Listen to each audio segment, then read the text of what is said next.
someone in the middle will come and say, "Don't talk to Zionists. Don't talk to Zionists," because they know that they have nothing to say. Talk to someone here who runs the club. Talk to one of the leaders of the club. Because they're chanting for the deaths or the genocide of the Jews.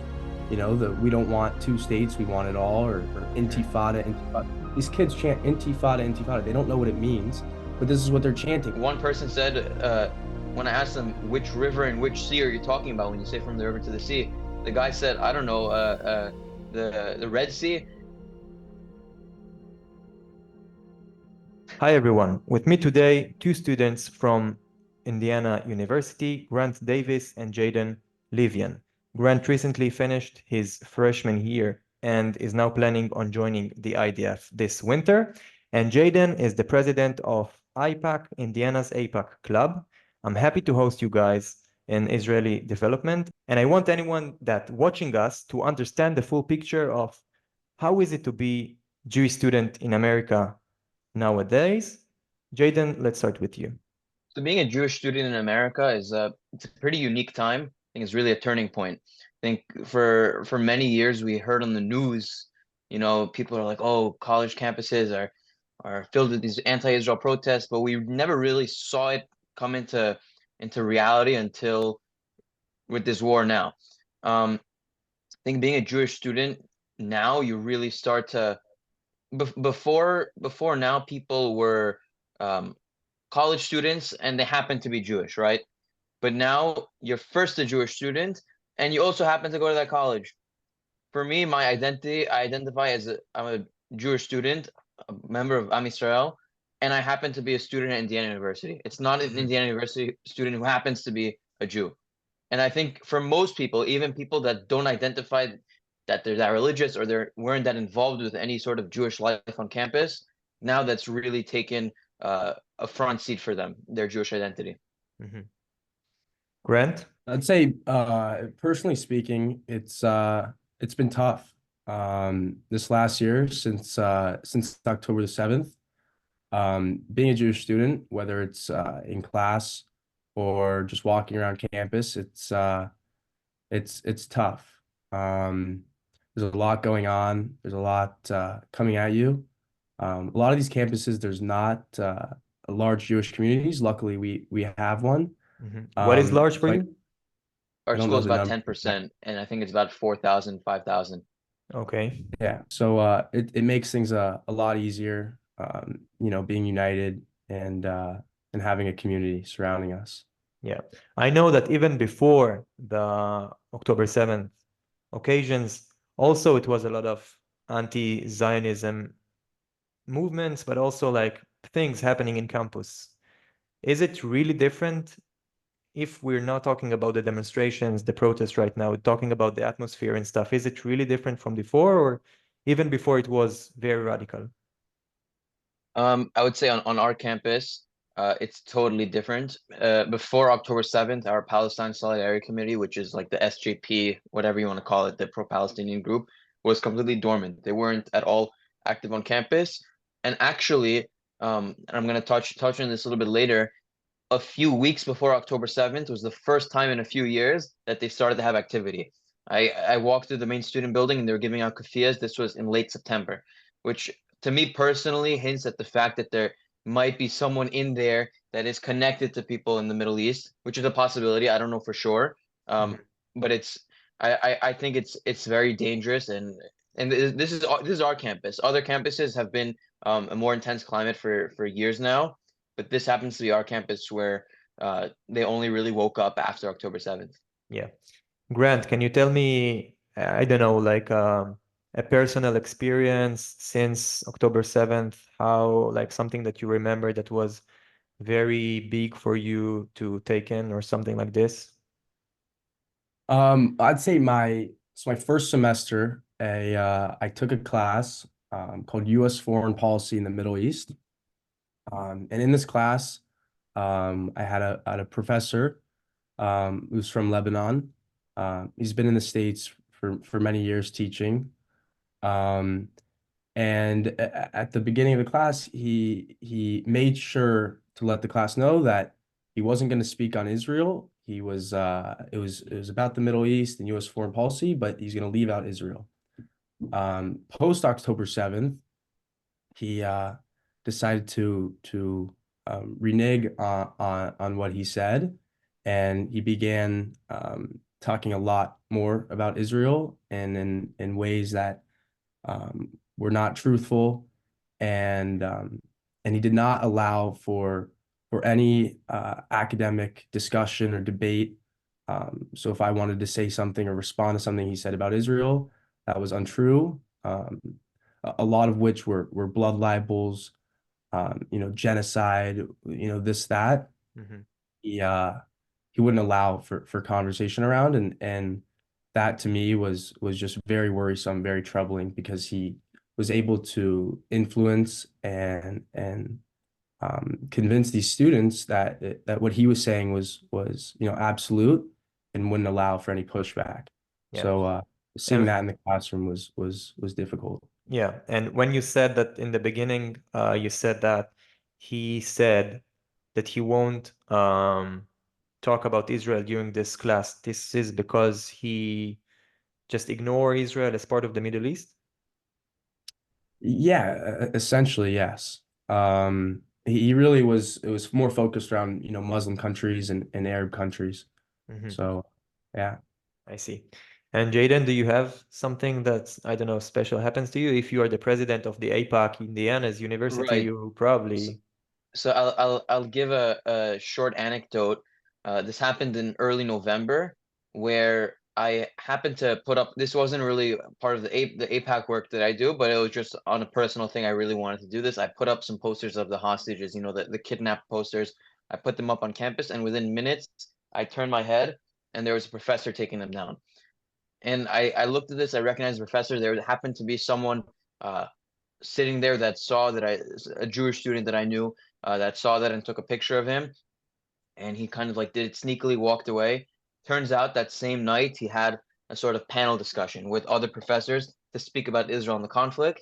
So like the daring college students that we are, myself and a few other people decided to go to that panel discussion, and the girl Wow. sitting next to me this was a room of 200 people, all very, very left wing, and the vast majority quite anti-Israel. And the girl sitting next to me raised her hand, and she asked, she says, "Professor, you were seen taking down pictures of hostages. What do you have to say?" And he gives a whole drama speech about how it's Israeli propaganda and this and that. And then he sees me. I didn't ask a question. He realized it was me that put up the hostages. He's like, "Yeah, but I realized I shouldn't have done that, and I wanted to apologize." And he walks up to me, and it says, "In fact, can I give you a hug?" Which was a little strange. I don't know the guys in front of a room of 200 people. Wow. I said, "You know what? I'll shake your hand." And he's like, "What? I'm not good enough for a hug," and really puts me in that uncomfortable position. So I kind of reluctantly stand up, and he pulls me with quite force. And since then, he's been, I mean, this professor is known to have a history of being incredibly anti-Semitic. He continuously, uh, he brought a Holocaust speaker. He was the academic advisor of the Palestine Solidarity Committee, and since then he's been put on suspension by the university for a variety of reasons. But they cited a technicality, which has received uh, a lot of complaints from the pro-Palestinian students. And since this semester as well, even though he's suspended, he's showed up to the Chabad house. He's tried to speak with the rabbi. He came on the last day of school, like right before everyone was leaving. The faculty for Israel put together like a pro-Israel, anti-Hamas demonstration, and he came there with a camera and just recorded the whole thing and trying to intimidate people, which I thought was pretty ridiculous. But he feels he's making a difference, so that's the truth there. It makes everyone But uncomfortable. I'd like to add, this is the same professor that I had. Actually. I also confronted him after finding out that he was the one taking down these hostage posters. And I confronted him in class, and he immediately backtracked on his words. How he called it propaganda. He said it doesn't deserve to be, these posters don't deserve to be up. This is what he said before. When I confronted him in class, he said that this was his lie. He's maniacal. So I would say a sociopath, or these tendencies he has are sociopathic. And he said he saw the posters on the ground and he crumpled them up and he threw them out because he doesn't like litter on the campus. You know, that's what this was his excuse when I confronted him in class. Yeah. And when I put back on that, he started attacking me. He got very angry and he said I was being disrespectful. And he said, this isn't how you respond to a teacher. This isn't how you know, have a discussion. And it was he became very intense and quite frightening, to be honest. Wow. Yeah, you talked a lot about professors and faculty and stuff happening. Let's talk about some students and what's happening, or what's your engagement with other students on campus? In the last weeks, when we really saw on the news these encampments across universities, our campus was no different. And right across the street from the Chabad house, they like started their own encampment, and it was, I'll be honest, for the most part peaceful, albeit against Indiana University policy to have tents on campus. But it hasn't been what you see at Columbia and Yale, where there's actual violence. However, we had our own sort of, I wouldn't call it a counter protest, but you know, people in front of Chabad that really wanted to show their Israel and Jewish pride with Israel flags and Jewish music. And every few minutes you would see people that were coming from their encampment driving by, giving us the finger and yelling "F you guys." And I think the most telling part about this is that we were there, a group of 40 Jewish students, and every single one without fail, when someone said "F you guys," we all said "We love you too," because this is what the essence of Am Yisrael is that we're people of love and they're people of hate. We just love this world, right? We love ourselves. We don't hate them. We just love ourselves, right? They hate us. They don't love themselves. They just hate. That's so we as Am Yisrael, it's our duty to put light and good energy in this world. That's how I see it. Wow, very strong words. And when you facing this protest period of time, you know, everything's happening, there are obviously pro-Palestinian organizations on campus. It's very famous or well known that there is a lot of activity like this. But what about pro-Israel, Jewish organization happening in campus? Grant, what do you know? So we do have a very strong I was very active and Jaden was very active with our Chabad. I wouldn't say we were very, you know, we weren't a pro-Israel. It was a Chabad house, so we would go for Shabbat or for holidays, or other just Jewish learning, you know, studying Torah. I know Jaden runs the APAC, and there's another individual student, Jewish student, Ethan Fine, who did a lot of work for you know, the pro-Israel groups on campus. So if Jaden wants to talk more about that. Right. So we have a couple of pro-Israel groups, but really the Jewish and pro-Israel leaders kind of all work together without the superficial boundaries of groups. We kind of all work together on things and initiatives across campus. With my club, with APAC, it's more focused on congressional relationships and making a difference in terms of policy. But on a personal level, and I think most of my board and most of my close friends are very dedicated to pro-Israel activity on campus. And I just wanted to say I heard this from Rudy Rothman. I'm sure some people have heard of him. He came and spoke in my town a couple of days ago, and he said very clearly, we're not pro-Israel. We are Israel. This is who we are. It's like it's you can't change this. So I think like Chabad is like, we do Shabbat dinners, this, that. We're not a pro-Israel, but actually we are Israel. And having Shabbat dinners and having Torah classes and having Jewish pride, that's the definition of Israel. So I think that's super important. Yeah. That's spot on. Yeah, it's good. Tell me about an event that you did in your organization. Sure. So we had early on in this past semester, I ran an Israel 101 event where I realized that a lot of Jewish and pro-Israel students, non-Jewish pro-Israel students, were they're very proud to be Jewish and pro-Israel, but they didn't have they weren't armed with facts to kind of combat this and really strengthen their own opinion. So I, in partnership with the Hillel on campus, organized a two-part sort of seminar teaching about the history of Israel going back from ancient biblical times up until today, talking about the war. And I thought it was very productive because people still, to this day, ask for the fact sheet because they want to have that. They want to go back and learn it. So I think it's very important, and that was one thing I took a lot of pride in. Mm-hmm. Wow, impressive. When are you guys are seeing like a protest or something like this, are you trying to engage with these people? Are you trying to initiate conversations or something with them? So I believe it was a day or two following October 7th. If I can recall, it was October 9th. All the Jewish organizations on campus and in our town, in our small town Bloomington, came together for a kind of like a memorial ceremony for those who died on October 7th. And we drew a crowd, maybe close to 800, 900 people. We were over 1,000, over 1,000. Wow. Over 1,000. It was an amazing thing, a sign of unity and solidarity. And we were faced that night with a counter protest, of the Palestinians. The Palestinian group hosted a counter protest to our memorial ceremony. It was, and believe it or not, we were scheduled to have our ceremony at a certain location, and then we received word that the Palestinian group changed their location to that one, and then we moved ours and they followed us. And so Wow. we had to increase security presence. Thank God for the police. They're very supportive and made us feel very safe.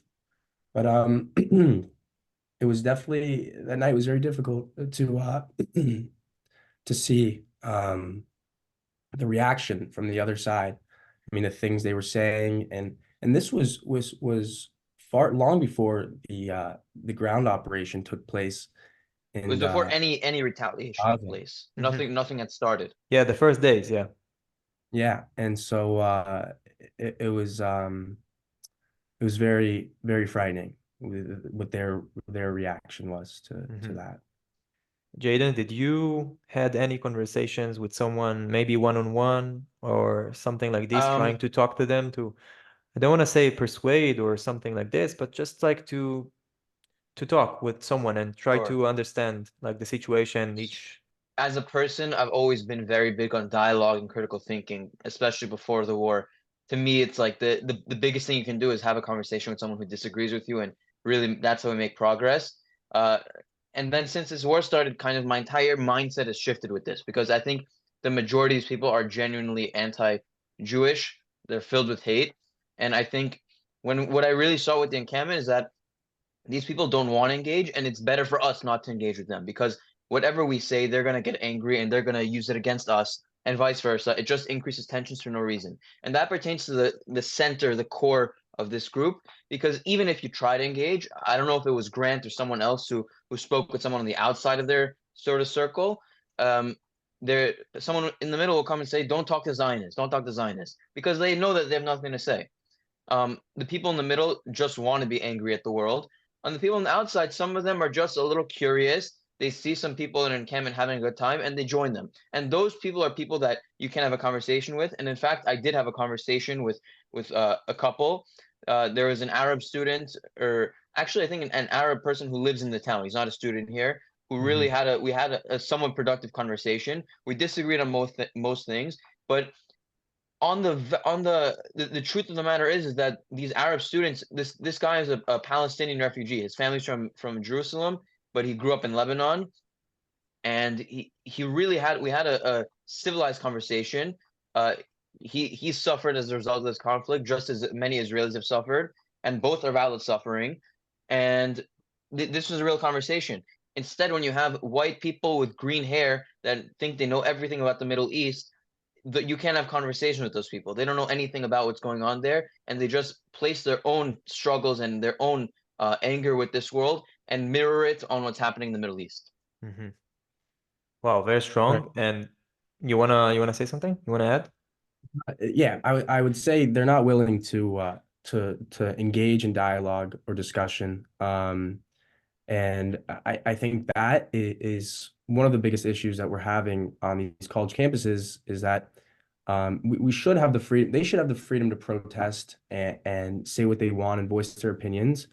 But if you're not able to have, especially in an academic setting, discussion and debate, then these problems are never going to be solved and they're going to go nowhere. And I think that's the first step in calming the situation down or with for any resolution. I think there needs to be discussion and open debate. Yeah. And And Jaden, you say that they are not engaging because maybe they don't feel comfortable with their knowledge about the conflict, about what's happening there. Correct. I think there are some people who have a sort of one-sided information. A lot of them are, I wouldn't say a lot, there are a few of them who are informed, but took a very one-sided stance in their sort of research and delving into the history. And it's possible, it's very easy to pick an opinion on something and then find research to support it. What you have to do is research something and then form an opinion based on the research. And I think a lot of them on the outskirts haven't done any research whatsoever and just attach themselves to this idea. And they know that if they're confronted with anyone who has any personal connection or has studied the history at all, they'll be proven wrong. I spoke to someone in one of their for the entire semester, they were protesting in Starbucks every Monday.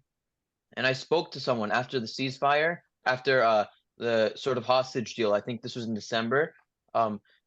Nice, Grant. I spoke to someone there who I asked him, I said, tell me, like, so what's the deal with the ceasefire? And she started stuttering. She said, talk to someone here who runs the club. Talk to one of the leaders of the club. So these people are protesting for stuff that they don't know about, which is, I think, very dangerous. It's important to have strong opinions. It's important to voice your opinions, but you have to know about what you're talking about. So I think the vast majority of these people really have no idea at all what's going on. One person said, when I asked them which river and which sea are you talking about when you say from the river to the sea, the guy said, I don't know, the Red Sea. And I was like, I wasn't surprised because these people are just they're catchy chants, they're fun chants. And to be honest, if I wasn't informed and if I wasn't Jewish with this personal connection, there's a good chance I would join them too because they're sitting there with free food and fun chants and fun music, and this is how they get a lot of the young college students. Wow, crazy. Let's continue because I want to talk also about the future. Because it's really easy to talk about what's happening right now. And in my opinion, I think that is something that will grow and get bigger in campuses in America. And the conflict will be continue because Hamas and the Houthis and Hezbollah and Iran, all of those guys don't want us here. They do not want the state of Israel to exist. And as long as we are staying in this region in Israel, and we will because this is our home, the conflict will not go anywhere. And I cannot see also the ideology of these people that protesting in the American campuses also disappearing. So I want to ask you about the future. How are you guys see the future of this movements in America? But mostly try to talk about what is the Jewish community, the Jewish students are preparing in like to the future of this actually continuing. Let's start with Jaden. Sure. So I think the future of this is, like you said, these protests aren't going anywhere. And I think there's the cause for these protests, or maybe not the cause, but the source is really the foreign funding that comes into American universities. You have countries like Qatar, Kuwait, China. These are America's enemies who are funneling billions of dollars into American universities. And if you look at the universities that receive the most funding, those happen to be the most anti-Semitic universities. There's no shock there. That being said, what do we as Jewish students do? One thing that I personally want to do is kind of do some political work in terms of trying to lobby Congress and reducing that sort of foreign aid. But that's something personally that I would do in the future. but as a community, as the nation of Israel, I think the most important thing to do is that we strengthen ourselves, and that comes through gathering, taking part in stuff from our culture, a Shabbat dinner, studying Torah, things like Grant mentioned, what Chabad does, pro-Israel activity or not pro-Israel activity. I think that's the most important thing we can do as a Jewish community, and that's what we've been seeing as a result of these protests. On that last Shabbat of the school year, where we had the encampment, we had probably one of our largest Shabbats at Chabad. People were staying there until 11 o'clock, sharing personal stories, singing, having a good time. We had 350 people there, and I've never seen so much pride. And personally, I'm a religious person. To me, this was like one of the most special things. People that had no attachment at all in the past, just coming because their soul is getting ignited by this, right? So they really, I think this is the future of the Jewish people, and all of this is a divine plan. All these protests, as ugly as they are, as upsetting as they are, they're giving us fuel. Everything that happens is for the sake of Am Yisrael, and this is it's God's plan. Yeah, to add on to Jaden's point of the fact that these protests aren't going anywhere, they got to, I believe the government, Congress, whomever needs to go after the source, their funding. I mean, if you look at these camps all around the country, they all have very expensive. I mean, you'll notice they have very expensive tents, $500 tents, 10 of them, 20 of them, and you got to think. And I know there was just a report, the New York Post reported that George Soros, who is a Jewish billionaire, left-wing billionaire who does a lot of funding for district attorneys around the country, gives money to these groups, the Student Justice for Palestine, this SJP, and they need to go after the money. I mean, that's really the main, I think, source, and that's the only way to really stop this from overwhelming the country, or getting to the point where it's too extreme. I know the rabbi on my campus was speaking to, I think it was an administrator, and he said, when are you guys going to put an end to this? Is it when the first Jewish kid to get hurt? Is that when you're going to put a stop, when it gets physical? Because they're chanting for the deaths or the genocide of the Jews. We don't want two states, we want it all, or intifada, intifada. These kids chant intifada, intifada. They don't know what it means, but this is what they're chanting because they're so easily brainwashed, and they'll repeat and they'll do whatever their leaders tell them to do. They don't think for themselves. They don't think critically, and it's becoming very, very, very dangerous. I know that there is a movement or an organization called Jewish Voice for Peace. This is a group of Jewish people that are protesting with the pro-Palestinians protest. Did you guys engage with them, or you don't see them, or what generally you think about this? So on our campus, there isn't a JVP group. There's a larger JVP group for the state, and in the last few weeks of school, when we had the encampments, they sent in some people, some professors came. It was mostly people from out of town. And I think, to be honest with you, I think a lot of them aren't truly Jewish. This is my personal opinion.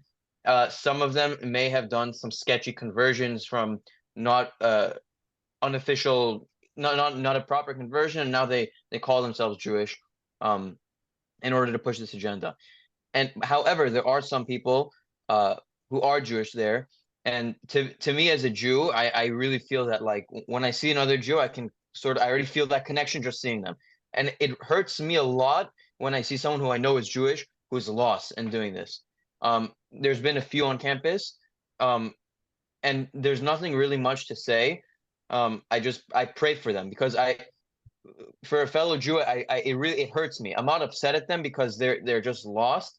The other people that aren't really Jewish, it doesn't really bother me because they're just like the rest of them. They're just Jew haters, and there's nothing we can do entirely to kind of stop them fully. But when it's a Jew, I see that it's someone who's internally really sick and lost and hurting, and I pray for them every day that they get better. Yeah, that's really all I have to say about that. Yeah. For the when I see, or for the, at least for with the ones I met, and I think this is generally accurate. A lot of these, almost all of them are secular or reform or reconstructionist Jews. And it comes a lot from how, because I grew up personally in a reform synagogue, reform temple, and their basis for their Judaism is not the Torah, it's not Israel, it is what they call tikkun olam, and and they would describe it as creating a better world for everyone. And so that I think that's what makes them tick. That's what makes them do what they do, is that they think doing social justice and whatever everyone else in the world is saying is wrong, they're going to go with and they're going to try to fix. And I think they just don't have a true understanding of what's really going on, and they're just very lost. And it's very sad. I think that tikkun olam is a very, very important value in Judaism. It depends what you consider tikkun. Grant, what uni do you want to join in the IDF?